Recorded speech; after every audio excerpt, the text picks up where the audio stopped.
A Category 2 storm pummeling the already battered Louisiana coastline. Charge of predatory sexual assault. Pleading guilty earlier this year to the enormity of... We believe we're on track to win this election. So it's person, woman, man, camera, TV. You about to lose your job because you are detaining me. But very quickly, the epicenter switched to Europe, particularly north.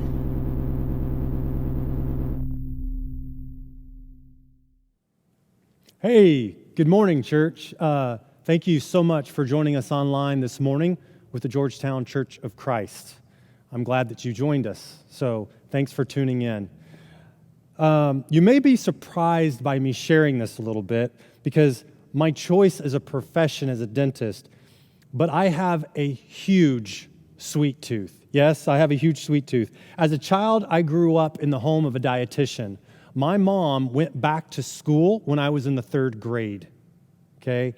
That means up till the 3rd grade, I grew up with drinking things like Tang and eating basically anything I wanted. And then after the 3rd grade, I had to drink naturally sweetened, colored, had to eat my vegetables, low-fat diet, lima beans, broccoli, all the healthy things you can think about. My mom cooked real healthy, and she controlled our diets a lot of the time.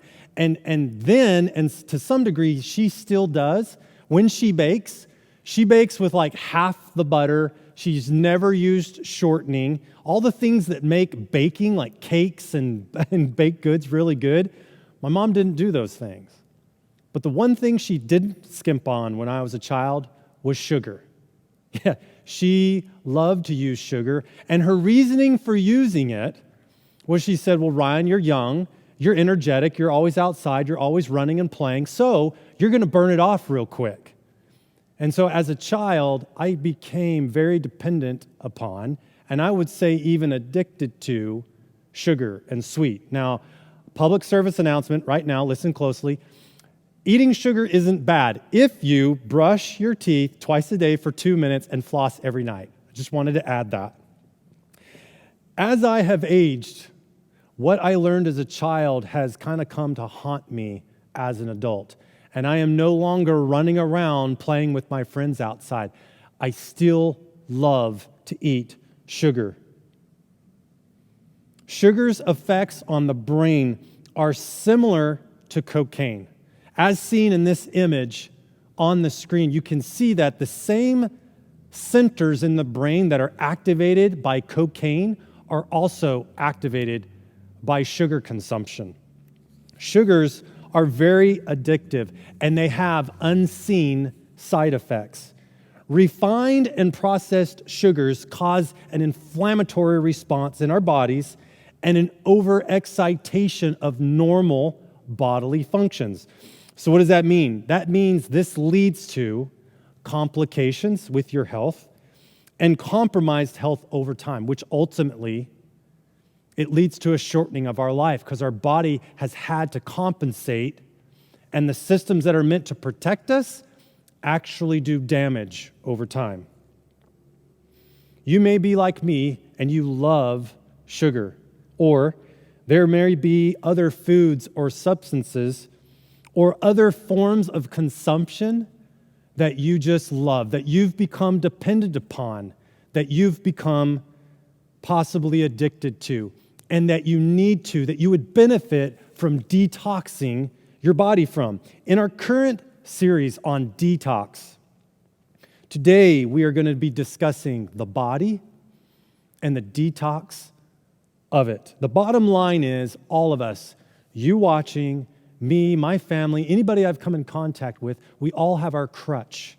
We all have a vice. We all have something, a substance that we consume with our eyes, that we watch, with our ears when we listen, with our mouths that we eat, with our bodies where we go. Something about our physical bodies. We consume things that we would be better off without, that we have to detox from. These things that we consume with our bodies, they affect us negatively, and they damage our health, and ultimately, they shorten our life. And when they shorten our life, this limits our impact that you and I can have on a hurting world. on a hurting world that Jesus calls us out into to go and seek and save the lost. Maybe for you, it's not sugar. Maybe it's starches. Maybe it's bread. Maybe it's chips and salsa. Maybe it's bacon, butter. Maybe it's biscuits and gravy. Whatever it is, maybe it's cheeseburgers. Maybe it's alcohol. Social media, smoking. Maybe it's pornography. Texting, shopping, television. I could go on and on and on. Whatever your vice is, which has a degree of control over you, these vices are toxic to our bodies, and as a result, they cause the damage to our bodies. Some of these damages are reversible. You can go backwards on them, and some are irreversible. Once the damage is done, it is done. You and I at times have made idols of these things that we consume, and we actually worship them. When you think that worship is simply anything that you and I as created beings put in precedence or we put over and above God, our Creator, and the design and the purpose which He gave us on this earth, which He wanted us to do. Whatever it might be for you, the things that you and I choose to fill our time with, where we each justify its consumption and we give it control of our bodies, when self-denial kicks in, when the stories that we tell ourselves and the lies that we tell ourselves, like, it's not a big deal, don't worry, it's just one more, this isn't going to hurt me, I can watch that, I'm an adult, I'm mature, it's not going to bother me, it doesn't impact the way I look at her, it doesn't impact the way I view him. They're all lies. We're all justifying and just lying to ourselves. The inner salesperson is so convincing. You have been present for every decision that you have made, whether it's been good or bad, healthy or unhealthy. That inner salesperson that lies to us, telling us, it's okay, it doesn't matter, you're fine. And as a result, we're choosing to kill ourselves slowly, and sometimes not so slowly, depending upon the substance of choice that you and I choose. All of these things, the foods, the drinks, the substances, the consumption with our ears and our eyes, whatever they may be, you and I look to these things for this euphoric dopamine release. Dopamine is this hormone that's released in our brains, and it makes us feel good. We want that. The problem with these substances is they're temporary. In order to continue to feel it, experience it, feel all warm and fuzzy inside, we have to keep doing these things. And remember that you and I are eternal beings. We were meant to experience life well, to have peace, to be still and know that God is who He is. But we go to these counterfeit idols, and we worship things we weren't intended to worship, that we weren't created to worship. And God has something to say to you and I on this topic. He really does. He wants us to desire and worship Him and stay away from the harmful things that we choose to consume that cause the damage that I'm referring to. God uses the Apostle Paul in his letter to the church and the believers in Corinth to open their eyes and to open our eyes, your eyes, my eyes, to view life differently, to view life with and through Jesus. Each of us has a power from within. And Paul is trying to remind us that this power within, once you realize it's there and you tap into that and you harness that power, anything is possible. I want to start in verse 11 of 1 Corinthians chapter 6. Paul here again is reminding us. He's saying, remember. 1 Corinthians 6, verse 11. But you were washed, you were sanctified, you were justified in the name of the Lord Jesus Christ and by the Spirit of God. He's saying, But remember, you were washed, you were made holy, that's what sanctified means. You were justified, which means made right, in the name of the Lord Jesus Christ by the Spirit of God. So I get focused on myself and what I want. And I would imagine you could say the same for yourself. And I forget whose I am. I forget my purpose on this earth. I forget why I'm here and why I'm meant to be an eternal being, not a temporary being. Paul continues in verse 12. I have the right to do anything, you say, but not everything is beneficial. I have the right to do anything, but I will not be mastered by anything. In this verse, it's showing self-denial to its core. It's almost like Paul is showing us that we struggle with ourselves. I have the right to do anything. But the other side of us says, but it's not beneficial. I have the right to do anything, but I'm not going to be mastered by anything. I want to inject some King Solomon wisdom here. King Solomon was the wisest king. He asked for wisdom from God, and he was granted it. And he said things like this in Proverbs 22, verse 3.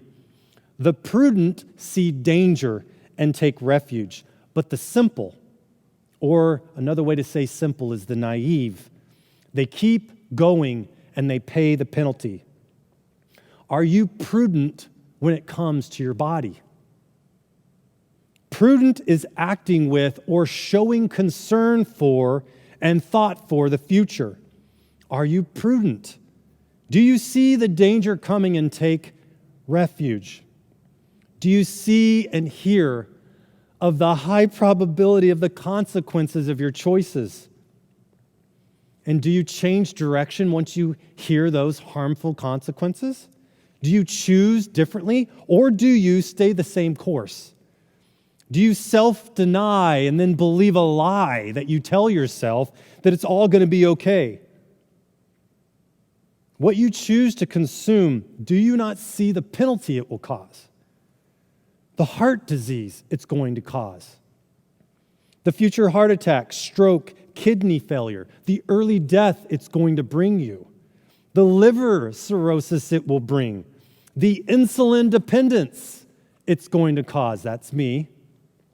The lung cancer it will cause. The addiction and resulting damage it will cause to your family. Those closest to you, those who depend on you, those who love you. The addiction and resulting damage. The wounds it's going to create with your spouse and your children. And ultimately the influence that you're going to lose with those who look to you, the watching eyes who look up to you. Paul continues in verse 13 of 1 Corinthians chapter 6. He says, you say, food for the stomach and stomach for the food, but God will destroy them both. The body, however, he reminds us, it's not meant for sexual immorality. It's meant for the Lord, and the Lord for the body. Paul's reminding us, he's shaking us, he's saying, remember your purpose. How quickly I forget this. Do you remember this? Do you remember that you are the Lord's and the Lord is yours and that y'all are one, that you're one in body? I don't. I forget this. Paul continues in verse 15 with basically saying, remember, saying it this way, do you not know that your bodies are members of Christ himself? Shall I then take the members of Christ and unite them with a prostitute? Never, is what Paul says. Now you can insert any issue here. Shall I take the members of Christ and watch that movie, view that screen, smoke that whatever, drink that whatever? I don't think so. I don't think we would make that choice if we realized that Jesus was truly in us and his Spirit dwelling, and it's through that power that I can harness. Down to verse 19, Paul continues, do you not know, it's another way of saying remember, do you not know that your bodies are temples of the Holy Spirit, who is in you, whom you have received from God? You are not your own, Paul says. You were bought at a price. Therefore, honor God with your bodies. Later on in Paul's letter to these group of believers in Corinth, Paul tries to expand on this idea, and he tries to make a connection between Christ and the body. 6 chapters later, in 1 Corinthians chapter 12, I'm going to start in verse 12. Paul dives deeper here. Just as a body, it's though one, has many parts, but all of its many parts form one body, so it is with Christ. Christ is one body. He has many parts. That's you. That's me. 13, for we were all baptized by one Spirit so as to form one body. Whether Democrat or Republican, black or white, those were added by me, but if Paul were here, he would say something like that, I think. Sorry, Paul. Jews or Gentiles is what Paul says, slave or free. We were all given one Spirit to drink. Even so, the body is not made up of one part, but of many. Now down to verse 18. But in fact, God has placed the parts in the body, every one of them, just as He wanted them to be. He designed us. He made us. He knows how you and I operate. And now down to verse 24. But God has put the body together. He's given greater honor to the parts that lacked it, so that there should be no division, no separation of the body parts, but that its parts should have equal concern for each other. If one part suffers, every part suffers. If one part is honored, every part rejoices with it. Verse 27, I love this. Now you are the body of Christ, and each one of you is a part of it.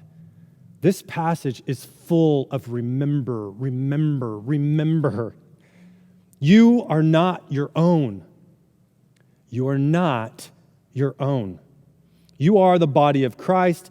God has put the body together just as He wanted you to be. The decisions that you and I make in private, they ultimately become public. Consuming what you want in the immediate ultimately affects your body, and it affects the body. The people that surround you, that you're responsible for, that you have influence over. Your choices, what you do to consume, on all the things that we consume in this life, they affect us and they affect others. Are you fulfilling the purpose of you, not only with your body, but in the body of Christ, all believers? Are you honoring God with your body? Ways that you can honor God with your body. You can use your ears to hear as God does, which means you would lend a compassionate ear. Using your eyes to see as God does. You would see Jesus in others that you come in contact with. Using your lips to speak as God does. To speak love and kind words, to build up, not tear down. You would use your body to go where God would go. You would go and search out those that you can serve, those that you can help. You would enter other people's worlds, possibly that are nothing like you. That's what Jesus did. That's what God would do. Using your mouths to eat and drink, which will help you be the best version of yourself. And extend your life, not shorten it or hinder it.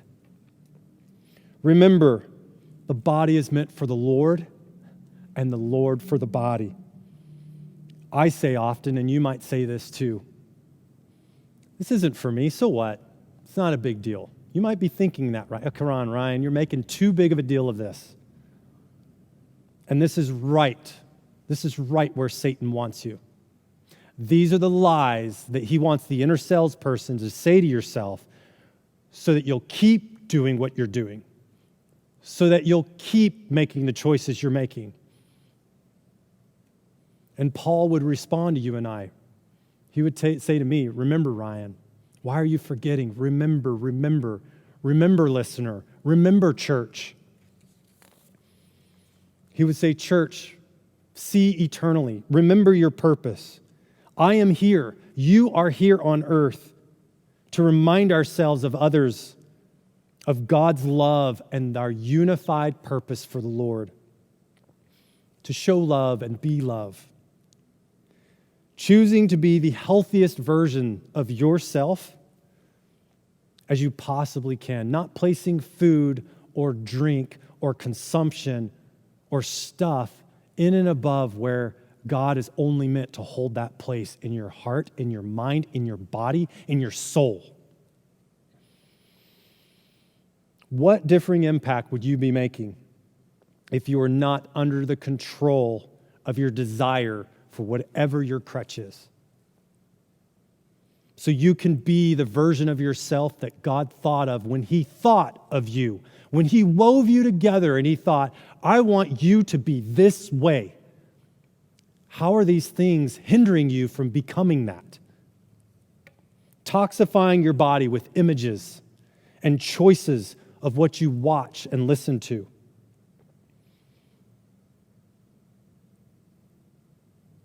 We have a limited number of time on this earth. I know I'm being so uplifting, but we really do. And Moses has something to say about this. He shares with us in his prayer in Psalm 90, verse 12. He says, teach us to number our days, that we may gain a heart of wisdom. A heart of wisdom that chooses the prudent things, having care and thought and concern for our future and how we can influence and make a big impact for God on others. So how are you detoxing? How are you detoxing your body these days? Remember the inflammation that you and I spoke of earlier? Sugars and substances that cause inflammation. Inflammation is at the heart of exacerbating and quickening the aging process. It's called oxidation. That's a fancy word. All that means is our bodies are deteriorating. We're losing something. We're losing our physical being to time.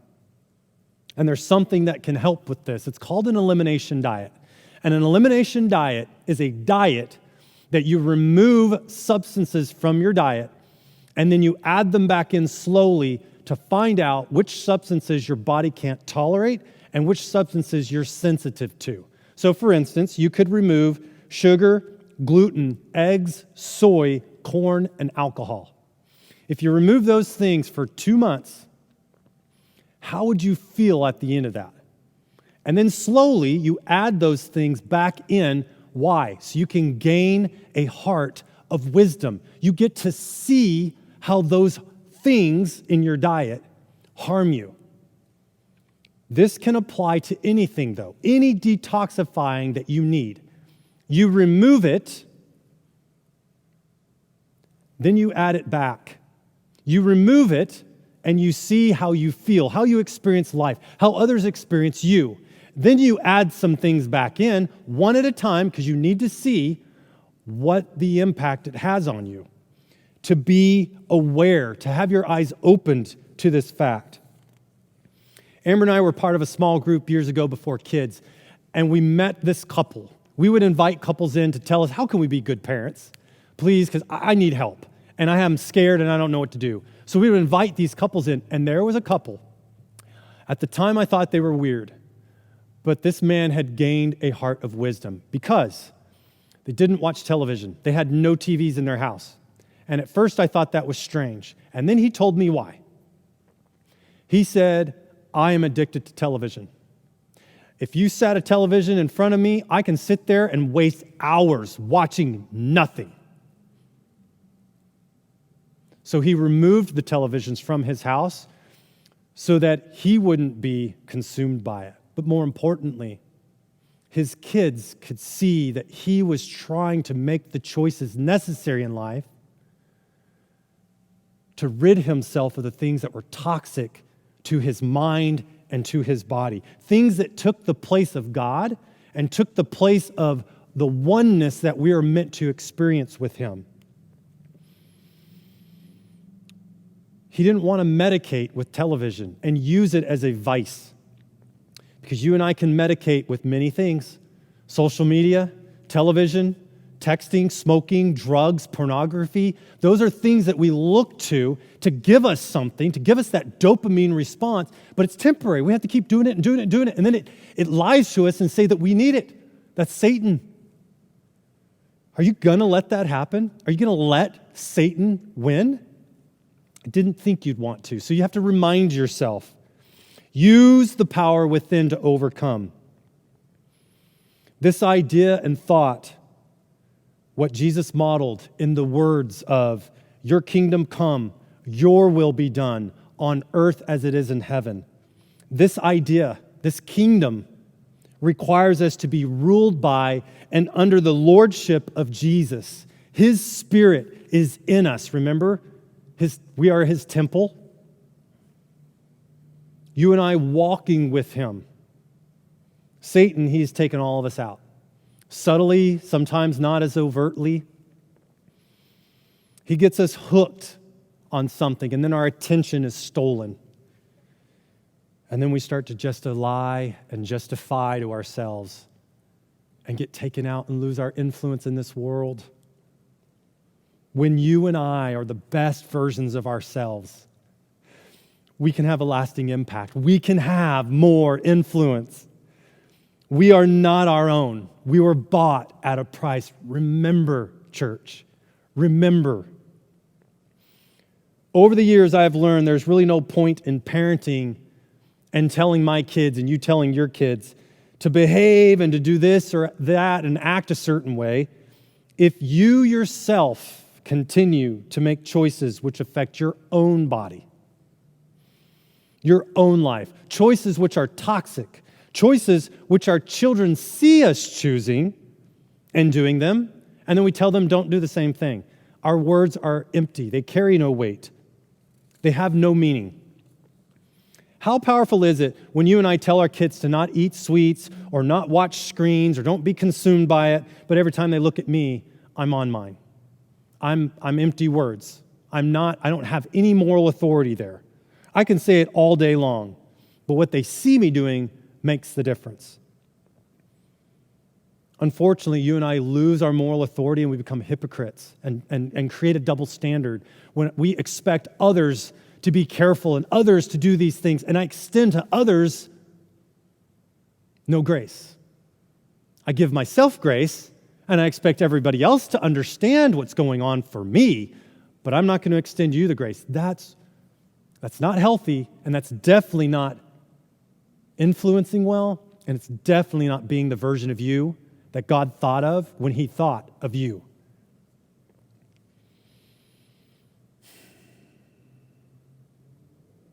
Our kids, our spouses, our colleagues, our friends, and our enemies. I mistreat them. You possibly mistreat them. You forgive yourself. I forgive myself, but we don't forgive others. It's not loving our neighbor as ourselves. It's loving myself at the expense of others. You and I can be more effective. We can further the kingdom. We can increase the space where Jesus is Lord. He rules, not me, not you, not being selfish, not being ruled by these other things, asking the question, what does love require of me? Jesus has an answer for that. What does love require of me? He shares with us in Luke chapter 9, verse 23. Then He said to them all, whoever wants to be my disciple must deny themselves, take up their cross daily and follow me. For whoever wants to save their life will lose it, but whoever loses their life for me will save it. What good is it for someone to gain the whole world and yet lose or forfeit their very self? The self, the version of yourself that God thought of when He thought of you, that's your true self. You've got to be it. Be it in body. Detox from the toxic choices that are toxifying your body, that are making you and I ineffective in the kingdom of God. Not being ruled by Him, being ruled by ourselves. It's not fun, is it? I don't enjoy it. And it's temporary. Remember, He's eternal. He living in us is eternal. The secret is, ladies and gentlemen, this morning, the secret is you have to harness the power from within. The Spirit of God going before you, guiding you into life, into circumstances, into choices. But you must remember. You must make the prudent decisions, knowing that the choices that you and I make, that they're going to affect our bodies today, and they're going to affect our future tomorrow. Saying things like, please, Lord, give me the eyes to see and the ears to hear reality. Give me the eyes to see where Satan's telling me a lie. Give me the freedom. Give me the peace that I know is only possible through you. Saying each moment of each day when temptation arises and the choices before us, we must draw off the strength from within. The body that Christ is in us, is in our brothers and sisters in Christ. What is the Spirit speaking to you? He's a part of you. Remember that.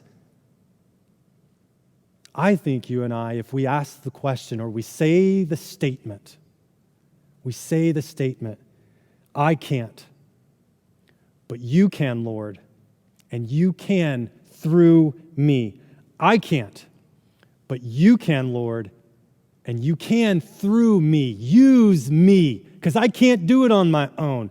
I can't stop eating. I can't stop drinking that. I can't stop smoking that. I can't stop watching that. I can't stop calling her. I can't stop calling him. I can't stop saying that. I can't stop damaging my kids. But you can, Lord. You can help me. You can do it. Use me. And through me, Lord, I want to be your conduit. I can't serve her, but you can, Lord, and you can through me. I can't love him, but you can, and you can through me. I can't die to myself, but you can, Lord. You did, Lord. Now do it in me. I can't father well. I can't be a good mom. Yes, you can. Yes, you can. And you can through him. Stop looking to yourself to overcome this. Release. Open your hands, open your arms, open your heart, open your body to him and his reality. And you can. You can with him. Apart from him, you can't. Don't try it on your own. You will fail. You'll keep going back to the dopamine euphoric feeling because you need it. You and I have to look to a different source for it. Not to the alcohol, not to the drugs, not to the pornography, not to the screen, not to our spouses, not to our kids. We got to look to him because he's there. You and I just have to remember. Please, please remember. And you can with him. Go in peace.